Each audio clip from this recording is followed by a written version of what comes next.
تبارك الذي بيده الملك وهو على كل شيء قدير. ډېر لوی او لوړ دی هغه ذات چې د هغه په لاس کې د کائنات سلطنت دی او هغه په هر شي باندې قادر دی. الذي خلق الموت والحياة ليبلوكم أيكم أحسن عملا وهو العزيز الغفور. الذي خلق 7 سماوات طباقا ما ترى في خلق الرحمن من تفاوت فارجع البصر هل ترى من فطور.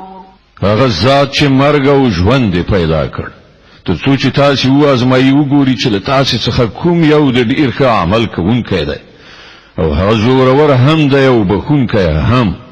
هغه ذات چې لاندې باندې و اسمانونه پیدا کړل ته به د رحمان خدای په هستونه کې هیڅ راز نه اړوندی او توپیر نه مومي.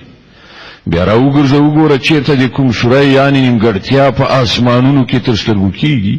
ثم ارجع البصر كرتين ينقلب إليك البصر خاسئا وهو حسير.